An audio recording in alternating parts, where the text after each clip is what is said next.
토라 포션 6번째, 톨도트 창세기 25장 19절에서 28장 9절, 말라기 1장 1절에서 2장 7절, 로마서 9장 6절에서 13절 말씀입니다. 히브리어 톨도트는 세대, 족보, 가계 또는 문자적으로 출생을 의미합니다. 이번 포션의 초점은 하나님의 언약이 어떻게 이루어지는가에 대한 내용이며 이에 대한 우리의 고백을 생각해 봅니다.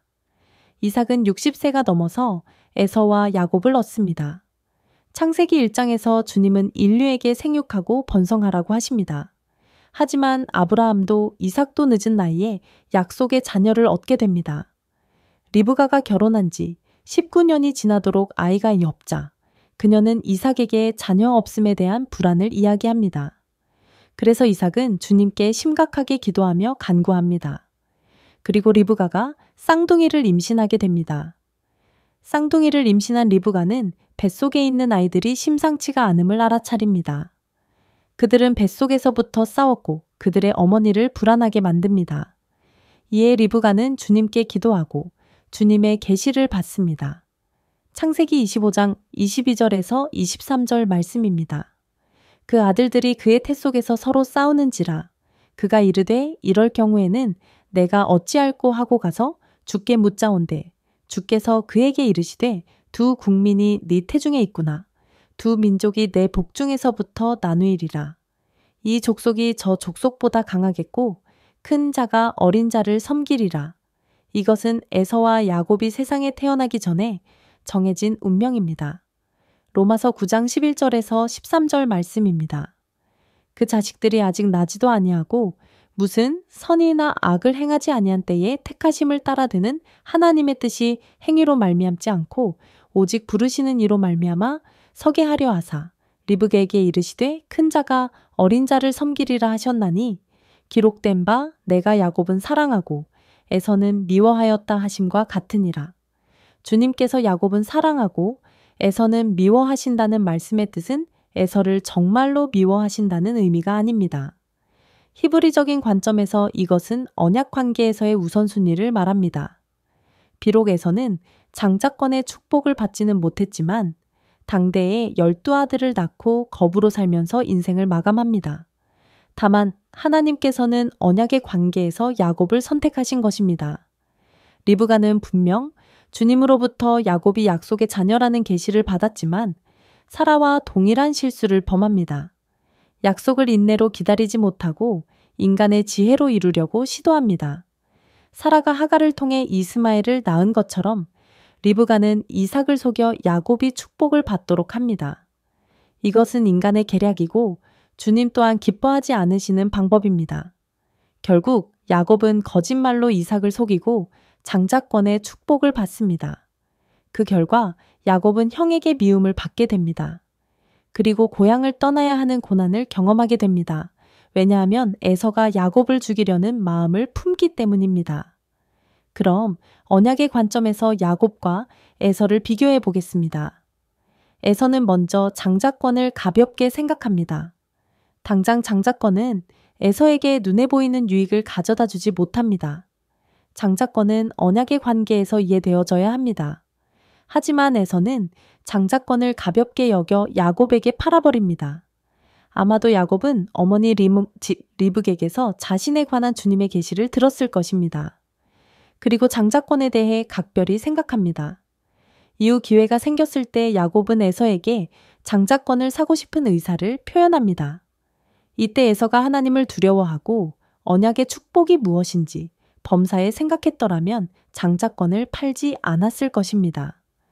우리 또한 예수와를 통한 구원의 약속을 받았습니다.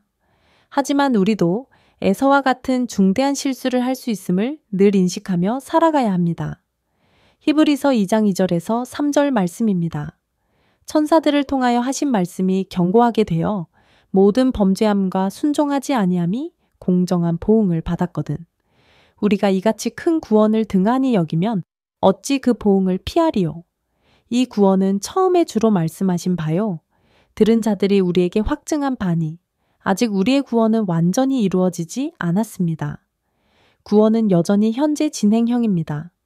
야곱이 언약의 관계 속에서 자신의 정체성을 찾아가듯이 우리 또한 예수와 안에 있는 언약 안에서 우리의 정체성을 찾아가야 합니다.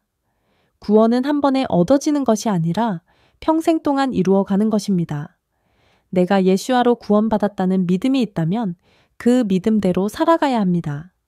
믿음에 따른 행동이 필요합니다. 하나님은 아담이 잃어버린 그분의 형상을 예수와를 통해 다시 우리에게 되찾아 주시기를 원하십니다. 우리가 하나님을 버리지 않는 한 주님 또한 우리를 버리지 않으십니다. 이 세상을 살면서 우리는 예수와 안에 있는 언약 속으로 들어가야 합니다. 혹시 우리가 우리 자신의 방법으로 구원을 얻으려고 하고 있지는 않는지 생각해 봐야 합니다.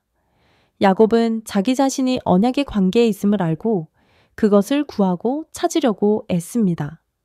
반면 에서는 장자권을 소홀히 여기고 가나안 여자들을 아내로 맞아 그의 부모님의 마음을 아프게 합니다. 그리고 빼앗긴 장자권, 사실은 자신이 내어준 장자권을 가져간 동생에 대한 복수의 마음을 품고 지냅니다. 야곱은 장괴를 부리지만 장자권에 대해 구하며 찾는 자세를 갖고 있습니다.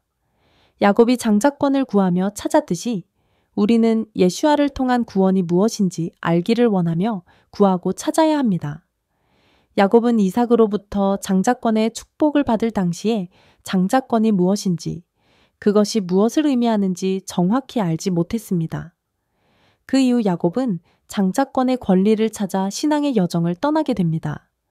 하지만 에서는 비록 물질적인 축복은 넘치게 받았지만 영적인 축복을 추구하지 않았습니다. 그리고 아벨을 죽인 가인처럼 야곱을 죽이려는 마음을 품고 살며 세상 가운데 여러 이방 여자들을 아내로 삼습니다. 에서의 인생을 보면 태중에서부터 선택을 받지 못했지만 결과적으로는 자기 스스로 선택받지 못할 일만 한 것 같습니다. 이것은 에서가 선택한 삶입니다. 그가 축복을 받지 못한 것이 처음에는 주님께서 정해놓은 숙명론처럼 보이지만 결국 여기에는 에서 자신의 선택도 포함되어 있습니다. 우리가 인생을 대하는 태도 역시 이와 같습니다. 우리는 예수와 안에 있는 구원을 귀하게 여기고 이를 온전히 이루기 위해 구하고 찾고 문을 두드려야 합니다. 그 안에 천국의 비밀이 있는데 많은 사람들이 예수와 안에 있는 보물을 찾지 못하고 세상으로 나아가고 세상과 타협합니다.